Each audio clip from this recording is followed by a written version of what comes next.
ఉత్తరాఖండ్లో cloud burst పరిస్థితులు కనిపిస్తున్నాయి. భారీ వర్షాలు వరదలతో ఉత్తరాఖండ్ అతలాకుతలమవుతోంది. భారీ వర్షాలతో కొండ చర్యలు విరిగి పడుతున్నాయి. మరోవైపు బలీఘర్ ఏరియాలో బురదలో 9 మంది కొట్టుకుపోయినట్లుగా తెలుస్తోంది. ఈ నేపథ్యంలో సహాయక చర్యలు కొనసాగుతున్నాయి. క్లౌడ్ బర్స్ట్ వెనక చైనా కుట్ర ఉన్నట్లుగా కూడా అనుమానాలు వ్యక్తమవుతున్నాయి. సరిహద్దు ప్రాంతాల్లో భారీ వర్షాలు వరదలపై అనేక సందేహాలు వ్యక్తమవుతున్నాయి. కొద్ది రోజుల క్రితం హిమాచల్ ప్రదేశ్లో కూడా ఇలాంటి పరిస్థితులే మనం చూసాం. భారీ వర్షాలు వరదలతో ఆ ప్రాంతం అంతా కూడా అతలాకుతలమైనటువంటి పరిస్థితిని మనం చూసాం. ఈ నేపథ్యంలో ఇప్పుడు ఉత్తరాఖండ్లోనూ ఇలాంటి పరిస్థితి నెలకొన్న నేపథ్యంలో క్లౌడ్ బర్స్ట్ జరిగినట్లుగా తెలుస్తోంది. అయితే క్లౌడ్ బర్స్ట్ వెనుక చైనా కుట్ర ఉందా అనేటువంటి అనుమానాలు ఇక్కడ వ్యక్తమవుతూ ఉన్నాయి. ఆ ప్రాంతాలన్నీ కూడా సరిహద్దు ప్రాంతాలన్నింటిలోనూ ఇలాంటి భారీ వర్షాలు అంటే వాతావరణ శాఖ అంచనాలను మించి భారీ వర్షాలు పడుతుండడం, అక్కడ వరద ప్రభావం ఎక్కువగా ఉండడం, కొండ చర్యలు విరిగిపడడం, పెద్ద ఎత్తున ప్రాంతాలన్నీ కూడా మునిగిపోతున్న తరుణంలో ఖచ్చితంగా ఇది క్లౌడ్ బర్స్ట్ అని, దీని వెనక చైనా కుట్ర ఉండే అవకాశం ఉంది అంటూ కొన్ని అనుమానాలు వ్యక్తమవుతున్నట్టుగా తెలుస్తుంది.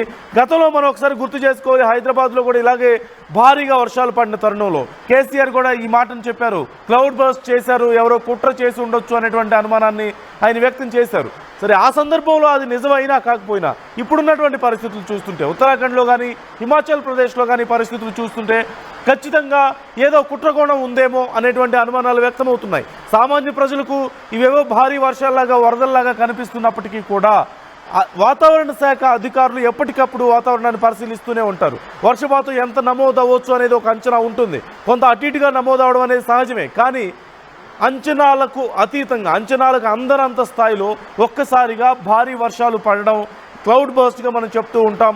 అయితే ఈ క్లౌడ్ బర్స్ట్ వెనక కుట్రకోణం కూడా ఉండే అవకాశం చాలా సందర్భాల్లో చూస్తూ ఉంటాం. కొన్ని దేశాలని దెబ్బ కొట్టేందుకు శత్రు దేశాలు ఇలాంటి ప్రయత్నాలు చేస్తూ ఉంటాయి. డైరెక్ట్గా యుద్ధానికి దిగాల్సిన అవసరం లేదు, వాణిజ్యపరంగా దెబ్బ కొట్టాల్సిన అవసరం లేదు. ఇలా కూడా విపత్తులు సృష్టించడం ద్వారా కూడా కొన్ని దేశాల మీద శత్రు దేశాలు కొన్ని కుట్రలు చేస్తూ ఉంటాయి. ఒకవేళ ఇది చైనా కుట్ర అయి ఉండొచ్చు అనేటువంటి అనుమానాలు కూడా ఇక్కడ వ్యక్తమవుతూనే ఉన్నాయి. ముఖ్యంగా సరిహద్దు ప్రాంతాల్లో, సరిహద్దు రాష్ట్రాల్లోనే ఇలాంటి పరిస్థితులు నెలకొంటున్న తరుణంలో ఇది ఖచ్చితంగా చైనా కుట్ర అయి ఉండొచ్చు అంటూ అనుమానాలు వ్యక్తమవుతున్నాయి. ఈ నేపథ్యంలో ఇప్పటికే బురదలో 9 మంది కొట్టుకుపోయినట్లుగా తెలుస్తోంది ఉత్తరాఖండ్లో. మరోవైపు కొండ చర్యలు విరిగి పడుతున్నాయి. చాలా ప్రాంతాలకు కనెక్టివిటీ దెబ్బతింది. రోడ్లు కొట్టుకుపోతున్నాయి, వంతెనలు కొట్టుకుపోతున్నాయి. ప్రజలు నానా అవస్థలు పడుతున్నారు.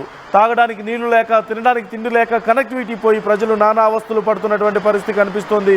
మరోవైపు ఒక్కసారిగా ఇలాంటి క్లౌడ్ బర్స్ట్ పరిస్థితులు ఉన్న నేపథ్యంలో అధికారులు కూడా ముందుగా సంసిద్ధం అయి లేకపోవడం వల్ల కూడా మరింత క్లిష్టతరం అవుతుంది సహాయక చర్యలు కొనసాగించడం.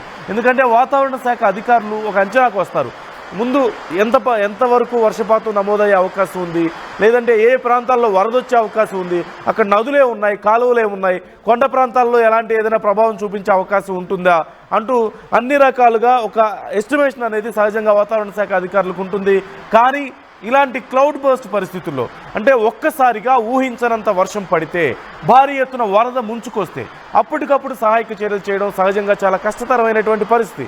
సో ఇలాంటివి సాధారణంగా క్లౌడ్ బర్స్ట్ జరగడం అనేది కూడా చాలా రేర్ కండిషన్స్లో మాత్రమే జరుగుతుంది. కానీ ఫ్రీక్వెంట్గా ఈ మధ్యకాలంలో సరిహద్దు ప్రాంతాల్లో ఇలాంటివి, సరిహద్దు రాష్ట్రాల్లో ఇలాంటి పరిస్థితులు నెలకొంటుండడం పట్ల అనేక అనుమానాలు వ్యక్తమవుతున్నాయి. ఒకవేళ చైనా పని అయి ఉండొచ్చు అనేటువంటి అనుమానాలు కూడా వ్యక్తమవుతున్నాయి. ఆ కోణంలో కూడా ఇప్పటికే కొంత విచారణ జరుగుతుంది, కొంత సమాచారాన్ని సేకరిస్తున్నట్లుగా కూడా మనకు సమాచారం అందుతోంది.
రైట్, మనం విజువల్స్లో చూస్తున్నాం.